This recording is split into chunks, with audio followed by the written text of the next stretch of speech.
for the inner child video. This is what our topic is today.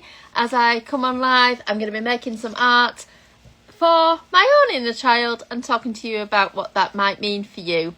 And the reason why I wanted to create this live video, was because I had a shorter video where I was talking about creating art and doing it for my inner child when I felt so fed up of doing things as an adult, and responsibilities and stress and pressure to conform and pressure to maybe be perfect as an adult. And actually there was quite a few people interacting with that, so I thought, well, I'd maybe make something else.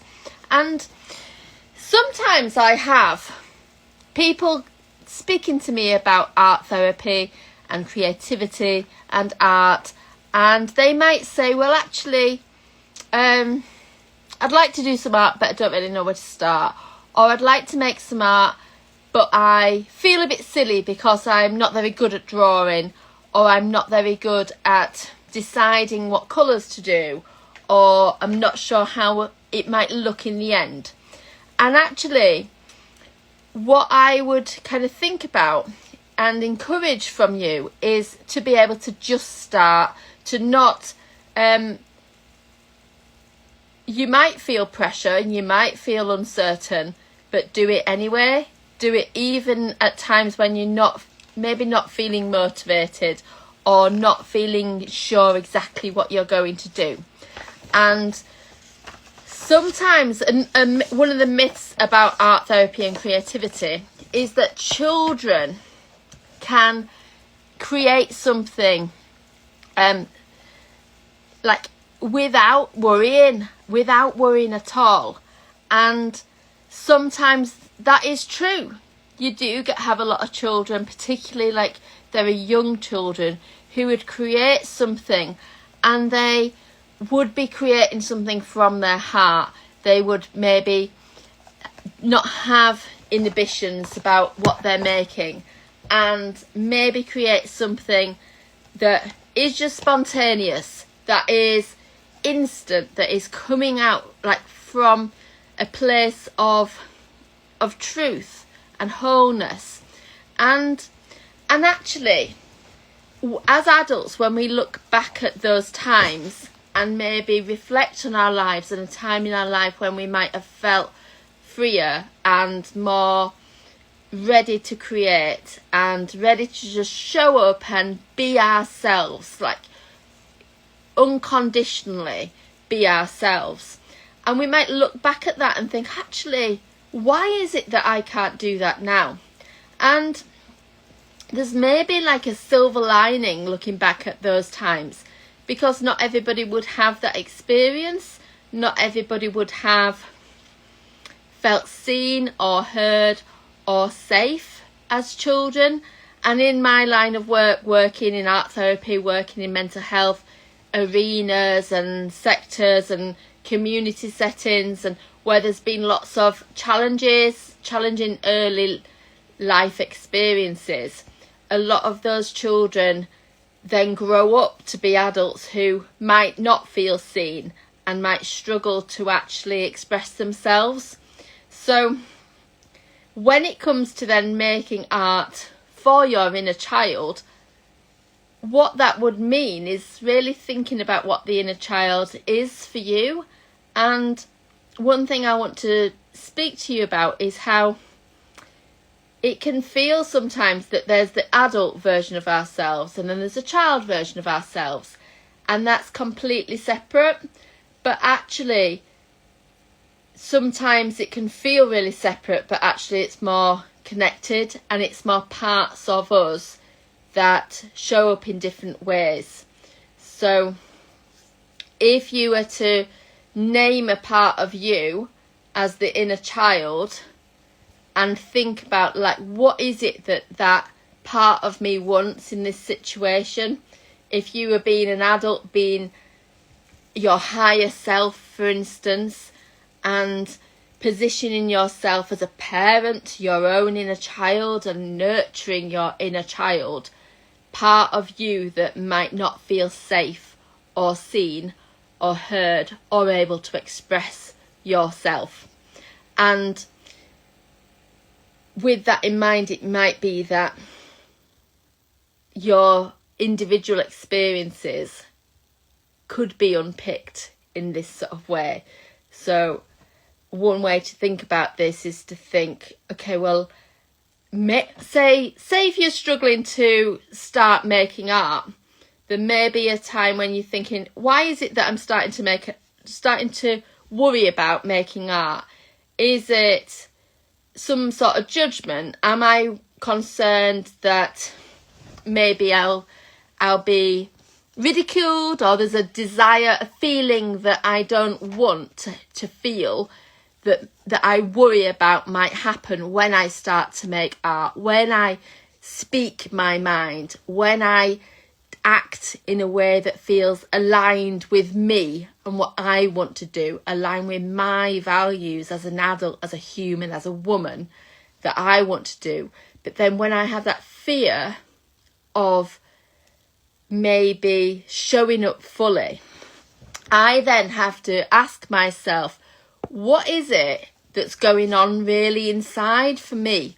What's going on internally in the subconscious mind, in that programming that would have happened at such an early age?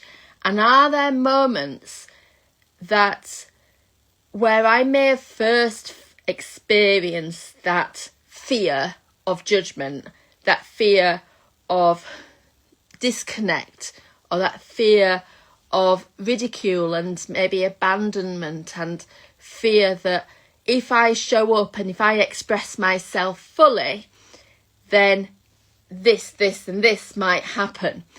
Can I imagine or remember or connect with my subconscious about this and just think about what it is that might be really going on for me? So when I think about, for my personal experiences, when I look back at my childhood, I always think, well, actually, I've had a really good childhood. I've, like being always looked after, being fed well, there's not been any kind of really big T trauma, thing like that. But then actually, I am a child of parents who have been divorced and separated, and like the impact of that. So actually, little Leslie, the inner child me, there'll be times when inner child me would have had to maybe feel that they're having to act a certain way, maybe stay quiet at times, and maybe not speak her mind. And I work with a lot of people where there has been separation from birth parents or parental separation, and sometimes children do really have a hard time. Sometimes things are really adverse at that time, but then they might be considered quite normal at the time. So and staying quiet and people pleasing and saying the right thing and doing the right thing and showing up in the right way to maybe please parents is such a common thing that can happen with children, and happen maybe with parents separated, and do I do this with this parent? Do I do this with this parent? So that can, as an example, that can be something that might be a part of me that I need to nurture, and really nurture that part of me and reassure that part of me that it's okay, I don't need to do that anymore. So if I was to dig deeper on this, now I didn't plan on going all vulnerable and sharing so much, because I just wanted to talk sort of factually and teach you some things about the inner child. However, the reality is that in order to explain the inner child and the working models of attachment and brain and all of these sorts of things, being able to explain, give an example, fits really well with my own example. So as a child, we often have this expectation that's maybe put on us, and certain things that we like. I think there's been, expected to stay quiet at moments, or only speak when you're spoken to, or be good, be good girl syndrome sort of thing, and be perfect, like nice and neat, and not rock the boat and not cause any trouble. And if I was to look back at little me, back sort of as I was growing up, as sort of my parents were separating, then actually the little me would have been quite scared, and the little me would have maybe wanted to protect my mum and do the right thing, and protect, and say the right thing, and probably wasn't sure what the right thing was. If I was visiting one house one day, visiting another house another day, and we have different rules. Some people, when they're going through this as children, have such extreme experiences, adverse childhood experiences. So, but then actually, it's really important not to compare your own experience to somebody else's, because that can really undermine your own experiences. So, making that connection to being little and feeling that I have to comply and be good and say everything's fine, and maybe suppress my emotions, will have maybe had an impact on me growing up, and would have had an impact on me being older. And so actually making art as a teenager, and making art as an artist, and making art, being an art teacher and being an art therapist, just shows how important art was for me, because I didn't always have the words to describe how I felt, nor did I feel safe particularly to express how I was feeling in those moments of uncertainty, when I didn't really know what was going on, and I wasn't sure what to do for the best, really. And this is not meaning that I was unsafe. It just means that the nervous system felt that I was unsafe. The nervous system felt uncertain. So emotionally, psychologically, I may have been in a freeze state, a freeze response, or there may have been times when I was in fight and fighting against something, or some people would be in flight and run away and dissociate from those experiences. But I was very compliant, maybe people talk about the fawn reaction as well, where it's very much compliant, people pleasing. And if I was to make art in direct nurture of my inner child, then some of that might be about choosing things for me that I want to make, and choosing the colours that I want to do because I want to do it, not adapting what I do to please other people, not changing things for other people. So in listening to and honouring my preferences, that's honouring my inner child and healing my inner child by really listening and noticing the things that I want to do, and the things that I want to prioritise, and the boundaries that I put into place. So being able to create a piece of art can be a really good way to connect with who that inner child is, and that the feeling that inner child has, whether they're feeling unsafe in a situation, or whether they are feeling that they want to speak out. And then it's nurturing that inner child to say, well, okay, now is a good time to speak out. What would you like to say? Is there something particular you'd like to share? And then me as an adult, the higher me, expressing that on behalf of my inner child. But then on the other hand, it might be that the inner child has something to say that is entirely inappropriate, that wouldn't be safe and feel right for either me or my child to say. And that as the adult in the situation, I would need to actually really nurture and hear and listen to and validate the feelings that are inside for me, whether it's through journaling, whether it's through having a scream like in private, whether it's through making a piece of art, could be the way, or whether it's through something else, and then expressing what I'm wanting to express, but in a way that can be helpful. So in a way that feels like action can happen. So something that might not be helpful, that could be honouring the inner child, would be having a real scream and shout and moan and rant about the current situations in the world. And sometimes there is a place for that, because sometimes, like, there's a lot that's going on in the world that is horrible, really, really painful situations, really awful stuff that's going on in the world. And that makes me feel like really angry a lot of the time, and it makes me feel out of control. It makes my inner child, when there's so much going on that is overwhelming, my inner child feels scared in those situations.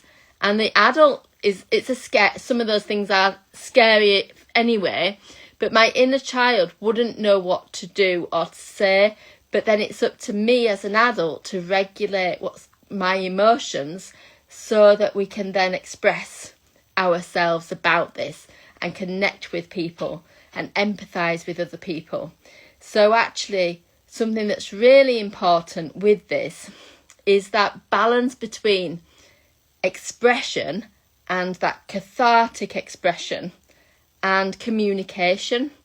So you can really lean into yourself, like really look within, quieten yourself. I know that I've just talked non-stop on this, but that's the difference between a monologue like this and a conversation.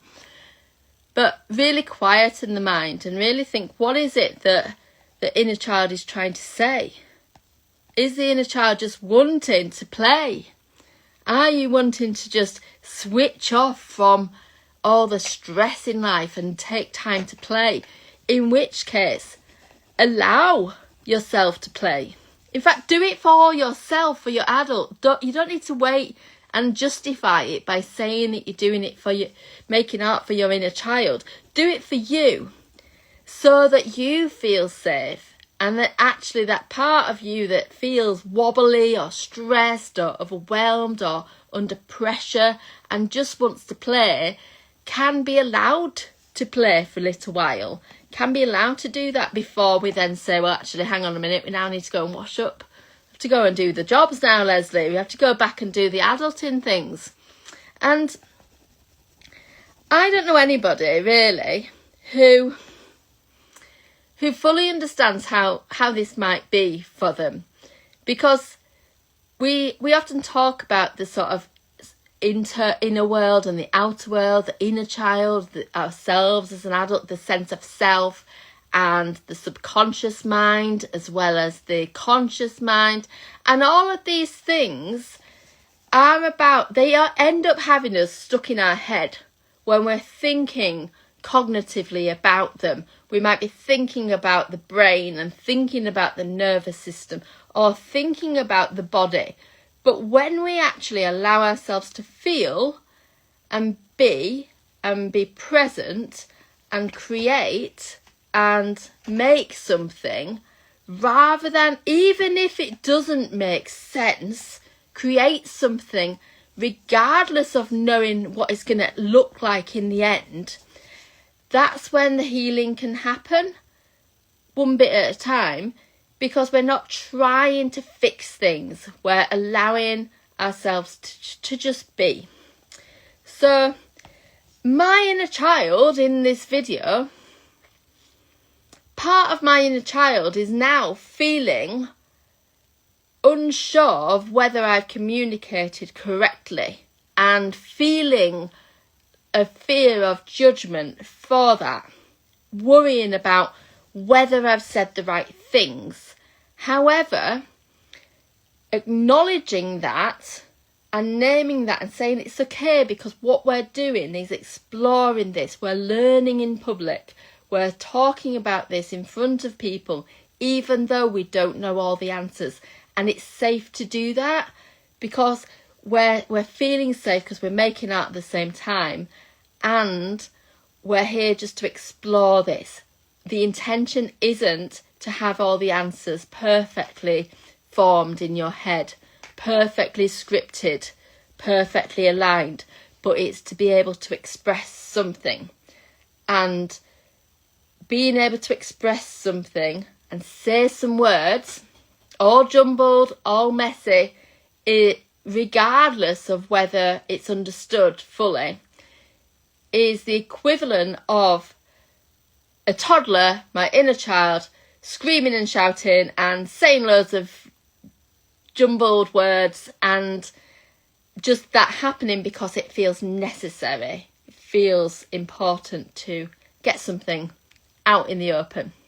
So, and I know I sort of can see this in me at times, and I see this in other people at times, that they would have this real distinction between their inner child, or the inner child would suddenly start to do finger painting or something, or their inner child would maybe be like it's described as the inner chimp sometimes, of like what's the chimp doing, or the whatever like the part of you that needs that nurture is showing up as. We often kind of separate those things and then try and make sense of it. It's like coming in as a prim and proper adult, and it's like, well, okay, well, when the adult is adulting and doing the adulting thing, then the inner child is silent. But what is more likely to happen, certainly for me, is that inner child would be saying, well, either saying, hey, I don't want to do the washing up, can I just watch TV instead? Can I just play on my game, or can I do whatever? Can I do all of these things? Or they might be saying, okay, I've got to wash up, I need to do it perfectly so that I'm accepted in the world. Let's do it perfectly, let's do it perfectly. And actually, on the surface, it can look like somebody's been very adult and very together. They've got it all connected together. But actually, that desire to be perfect and that desire to show up fully is often that inner child feeling that they're not feeling safe. So really it's about balance, and it's about becoming aware of yourself and allowing yourself to lean into things, try things out, play, test things out as to what feels right for you. And sometimes things might not feel right for you. You give it a shot and see. And just keep exploring these things, see what works, and maybe get to know yourself a little bit more in this way. And if this resonates, if you've been watching this and you think, well, actually, I'd quite like to explore this a little bit more and maybe see how this fits for me and my experiences, get in touch, because this is the sort of thing that I work with my one-to-one clients about, like really like leaning into, like maybe thinking about some of their experiences and thinking about sort of things that could be trauma, like considered to be trauma, or it might be that you might not have even thought about it in that way, but it's something that is maybe a limiting belief and a stickiness. And some of these things aren't even you. It's certainly not you. It's certainly things systemically that impact on us, like societally having like pressures, but we feel it more because we've got this programming to do things in a certain way for our survival. So anyway, thanks for watching. I'm going to carry on colouring this in, and I hope that you feel that you can take some time to create something for yourself as well, and See you soon.